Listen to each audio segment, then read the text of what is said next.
Hello and welcome back to the Cabral Concept. I'm Stephen Cabral, board-certified naturopathic doctor. Excited you could join me today for part one of our weekend host calls.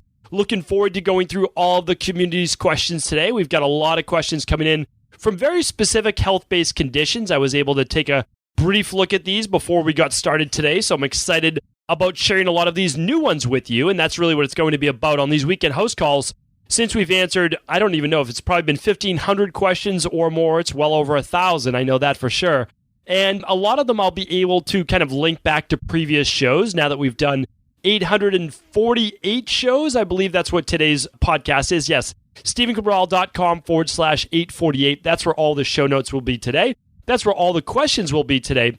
And I wanted to give you a little tip too on iTunes. So a lot of people listen to the Cabral Concept on iTunes. If you do, of course, I would love your review there. But one thing I want to let you know is this, is that it only goes back 300 episodes. So you can only really listen to up to 548. So all the previous Cabral Concepts are at StephenCabral.com/podcasts.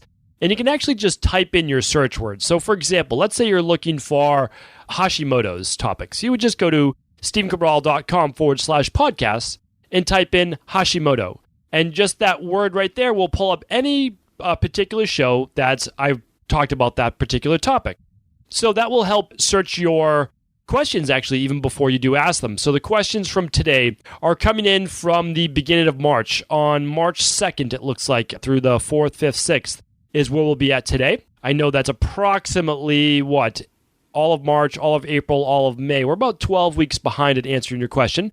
And as I've stated before, the fastest way to get those questions answered are by going to CabralSupportGroup.com. That's a Facebook group. It's just a fancy URL, CabralSupportGroup.com, that takes you right to the Facebook group. You can join there, and you can ask your questions, and my team will answer them for you. And of course, I will as well, because remember, if my team doesn't have the answer, if it's never come up before, then they ask me, and I personally answer it. And of course, I check in throughout the week as well. It's just a great little service we try to provide to help people get started, to help them kind of find their way on this health and this body transformation and anti-aging based journey. So excited as always to get started. And without further ado, let's get into the first question. The first question is from Hayley. Hayley's writing in, "Hi, Dr. Cabral. I would love an opinion about vasectomies. I have heard or read many men suffer side effects following the procedure, which isn't really talked about. Are there any long-term hormonal implications from interfering with the normal flow of things down there? Thank you so much." Okay, Hayley, let's answer your question. Okay, so for those who don't know what a vasectomy is, it's a procedure in men which allows them, essentially, I would call it male birth control. I think that's probably the best way to put it. When done correctly, it's 100% effective at not allowing sperm to come out in a male's semen. That is the main reason, I believe, unless there's another reason I don't know of, that men have the procedure done. So let me just give you the facts about vasectomies. Actually, a colleague and a friend of mine is one of the top, I don't know if surgeons, but at least doctors, one of the top doctors in the U.S. doing it right down in Florida. Literally, I would say, I don't know, dozens of procedures per day. So just to let you know, there is a failure rate with vasectomies, and this is what most men and women don't know about. And the failure rate is about 1 in every 2,000. Now, that might seem like a small number. 1 out of 2,000, it's kind of something to think about. It really is. Because you might think, as a male and female, that you're just in the clear and that you can't get pregnant if you've had a vasectomy. Well, you don't actually know if the procedure was completely done, completely accurate for up to 6 months. So at about the 6-month point, you'll actually do a semen test. And the semen test is to confirm that the vasectomy was a success, meaning that there's no sperm, no living sperm at all in the semen. So it's really important that you do that and that you still have protected sex for up to that 6 months. That's really important that you do retest. All right, so I just want to put that out there because a lot of people don't know that. And short-term side effects are usually just sometimes pain, a little bit of discomfort in less than 1 out of 10 men, but it's usually only a couple of days and then you're completely healed. So there's no real issues there. The long-term side effects are a little more vague, but just to let you know, some men do have some chronic pain known as post-vasectomy pain syndrome, or PVPS, And also, there is some impotence in men or lack of desire, decreased libido. Now, some doctors in the medical field and psychologists will say that this is psychosomatic, it's psychological based. But whether it's psychological based or physiological based, meaning the body or the mind, nonetheless, it's still a real thing. So there can be some impotence or obviously lack of desire. So that's one part of it, although a small. Then there's also, though, there are some links. There's some links starting to appear potentially between vasectomies and cancer, between vasectomies and atherosclerosis, which is basically forms of heart disease or hardening of the arteries, prostate-based cancer specifically, and then also autoimmune-based issues. So it's something to look into. It's something to think about. And what I would say is this, is that I understand why men would do this because obviously of the birth control-based method. But we always just want to look that since this is not a natural process for the body to have this done, that does this make sense? And is there another way that you wouldn't have to have this done? So since it's not a natural thing for the body, I just consider myself like a traditional, like a true naturopath where unless we have to do all these modern surgeries and all these modern things, if we don't have to change the body, we don't need to take anything out of it, we don't need to change it, meaning we don't need to take the tonsils out of kids, we don't need to take the adenoids out of kids, we don't need to augment or change the body in any way. I prefer not that. I mean, I want people to keep their own teeth in their mouth if they're able to. I want them not to remove anything. There's no extra things. Keep your gallbladder, keep your appendix, of course, unless things are rupturing or there's a potential issue, of course, then that makes sense. So that's always my take on these things. I hope that I was able to provide a little bit of information and insight right there. And then obviously, it's your job to make the best decision for you. All right, next up is Lizbeth. Lizbeth is writing in, "Hi, Dr. Cabral. Thank you for all your knowledge that you keep sharing your podcast. I will forever be grateful for everything that I'm learning through your podcast. I finally decided to purchase your CBO Protocol, the Candida and Bacterial Overgrowth Protocol. What made me make the final decision was that I was getting skin reactions after dinner at a work-related event that I had to attend. None of my coworkers had it, so I figured my body is definitely asking me to take care of this situation once and for all. I've always had weak digestion, but never had experienced any rashes with food consumption." So some of these questions today are a little bit longer. They're great questions, so I don't want to deny that. I've read them. What I would like everyone to do is go to stephencabral.com/848. I like to spend about 25 minutes per podcast, and so I don't want to take all the time in reading the question, so I'll let people read them there. I will give you the gist of every question. All right, so just to get some itchy skin and some red bumps after a meal, so I wanted to order the CBO Protocol. Your team was extremely helpful in making that choice, but they also suggested I contact you to have a better idea of what more steps would be besides the CBO Protocol. I've had H. pylori in the past, and I've been concerned I have it again. I've listened to your podcast on leaky gut and on food poison, H. pylori. I need the Healthy Belly, Digestive Enzyme, Intestinal Cleanse, and CBO Protocol. But I'm wondering if you can help me on whether or not the intestinal cleanse to heal my gut and the timeline it would take to heal my digestive system. Thank you for your advice. Okay, so here's my advice. My advice is to absolutely do what you're doing, complete the CBO Protocol, but ask my team how to add the citricidal drops. So the citricidal drops with the Healthy Belly will also help with the H. pylori and bacterial overgrowth. So they'll tell you exactly our protocol for doing that. You can simply email them at support@stephencabral.com. Well, I'd recommend running a stool test, that's for sure. You're already doing the CBO protocol, so I don't think that you need to run the organic acids test because you're going to wipe out what would be there anyways. But with the stool test, if you wanted to, you could see if you definitely have the H. pylori. Now, if you have H. pylori or you have parasites, the H. pylori, if you definitely have it, you're going to use the GSE, you're going to use the Healthy Belly, and you'll most likely use a larger dose, 3 grams a day, of the mastic gum. Mastic gum, it's a great product, and we'll try to link that up today. Why don't I do that? So the H. pylori has mastic gum, berberine, and so many amazing things. It's literally one of my favorite products. It's so overlooked. Type in Healthy Belly at stephencabral.com/podcast. I think I did a Friday review on it once because I enjoy the product so much, which is strange, but I really do love nutritional supplements, especially all the herbal-based nutritional supplements. And the reason is that not only did they help me get my health back, but they've been used for thousands of years. Not a couple hundred years or just a little over 100 years like modern medicine. We're talking thousands of years. So pretty amazing. So what would I do? Well, I would do that. I would do the mastic gum, and then if you'd like, you could use the colloidal silver. That will help wipe out that H. pylori. Like I said before, I've had H. pylori, had it twice, and my youngest daughter got it with food poisoning And so we helped her wipe it out as well, even as a little 2 and 3-year-old. Okay, up next is Anonymous. Stephen, thank you for uplifting and informative podcast. I get a lot of value from them. First, I need to add a testimonial to your super nutrient of the week, Zinc, that you discussed on March 2nd podcast. I had extensive plantar warts on my toes for decades. I tried virtually all the over-the-counter remedies and liquid nitrogen at my MDs, and none of them worked. Finally, a physician's assistant suggested I try oral zinc along with my over-the-counter remedies. The over-the-counter remedies were useless, and the zinc, which she suggested, I used for several weeks, and the warts went away. I went off the supplemental zinc, and the infection did not occur.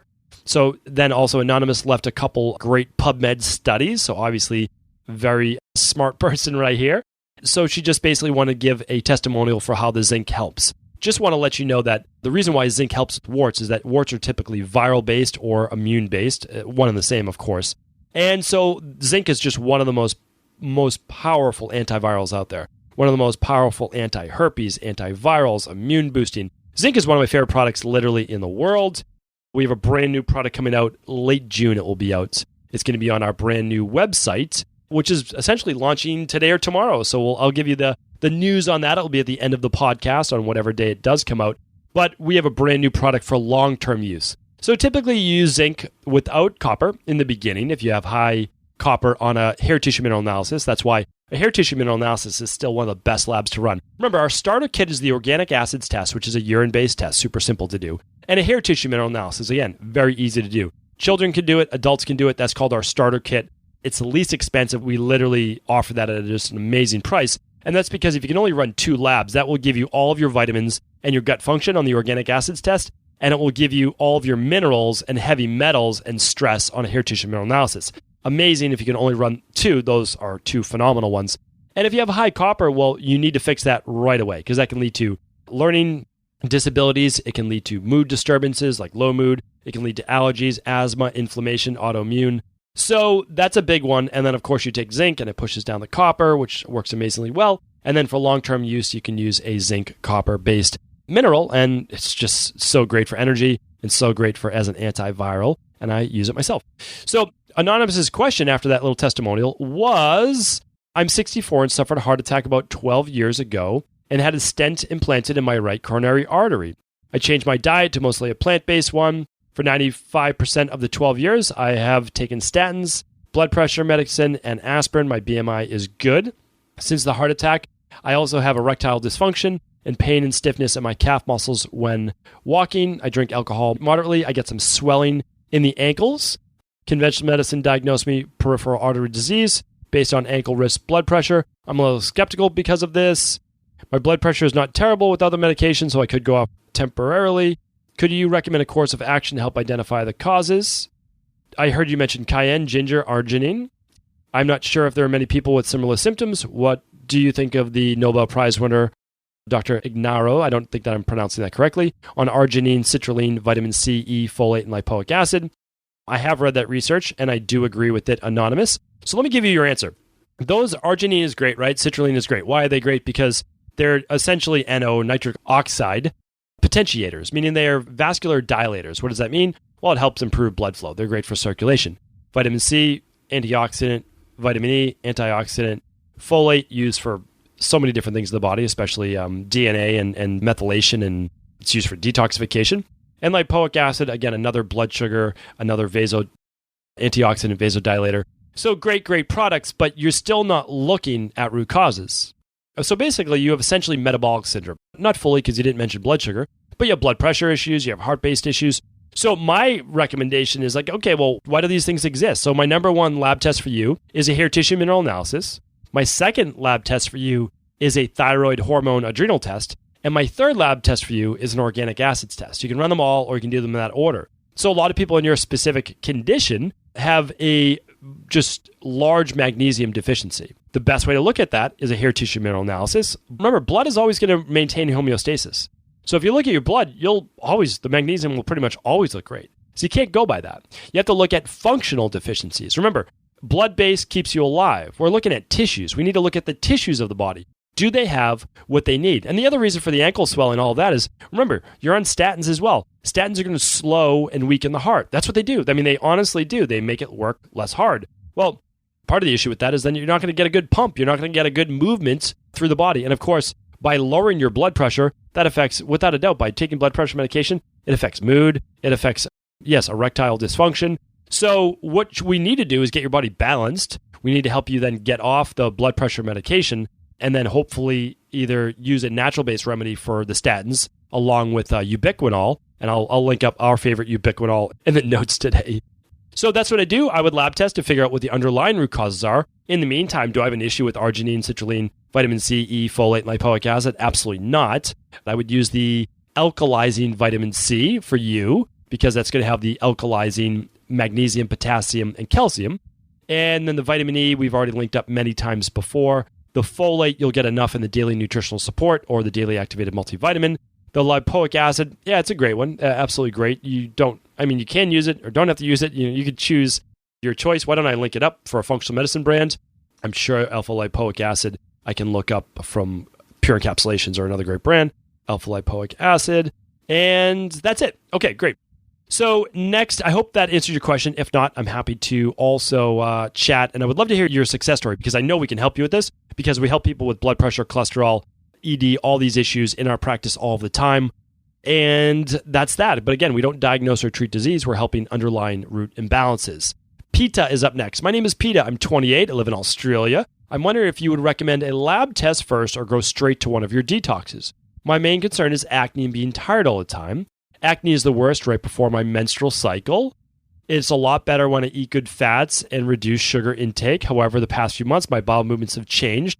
Constipation and then diarrhea and acne has worsened. My doctor ran a blood test. Results say a mild thrombocytopenia. Stool detected Dientamoeba. Usually it's called Dientamoeba histolytica, so that might just be a mistyping there, which it very well could be. I know our note-taking place is very small there.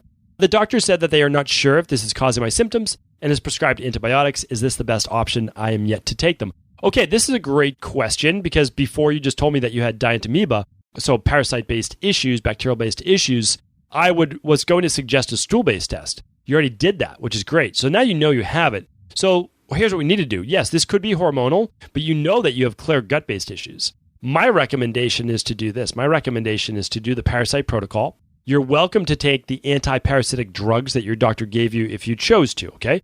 No problem. You want to go that route. It's whatever works best for you. We use a natural-based approach called the parasite protocol. It's 6 weeks long. After that, you complete an intestinal cleanse, okay? You want to remove any die-off, anything in there. A lot of people do the intestinal cleanse at week 3, and they do another one at week 6, just to keep removing all of that from the intestines. It works great. It's your choice, okay? You don't have to do it, but it's obviously a good thing to do. After that, you'll want to just run or just complete the Candida and bacterial overgrowth protocol. There's most likely some bacterial overgrowth, Candida overgrowth. If you don't want to just run it or complete that protocol, what I would do is I would run the organic acids test to see if there's also fungal overgrowth. A lot of people that have parasites, a lot of people have what's called gut dysbiosis because they have bacterial overgrowth, or they have parasite overgrowth, also have fungal overgrowth. Now remember, if you're going to take antibiotics, please take the Clean Gut Probiotic and the Healthy Gut Support Powder to seal up that gut wall. I would do that anywhere from 30 days to 90 days just to fix that gut. Again, if you're going to run lab tests, I would run the organic acids test after this. Then what I would do is then you'll have everything you need information-wise. You'll run the parasite protocol. If you found fungal overgrowth, then you're going to run the Candida and bacterial overgrowth protocol, and then you'll do the CBO finisher, which is the gut rebuilding protocol. So that's essentially how you repair the gut. Now, for a lab test to figure out right before your menstrual cycle, you'll do it literally 5 days before your menstrual cycle. You'll take the adrenal hormone test, or if you're able to spend a little bit more money, I believe it's $100 more, then you get the full thyroid panel, vitamin D, and blood sugar on top of it. Why do I recommend that one for you? I do recommend the thyroid adrenal hormone for you.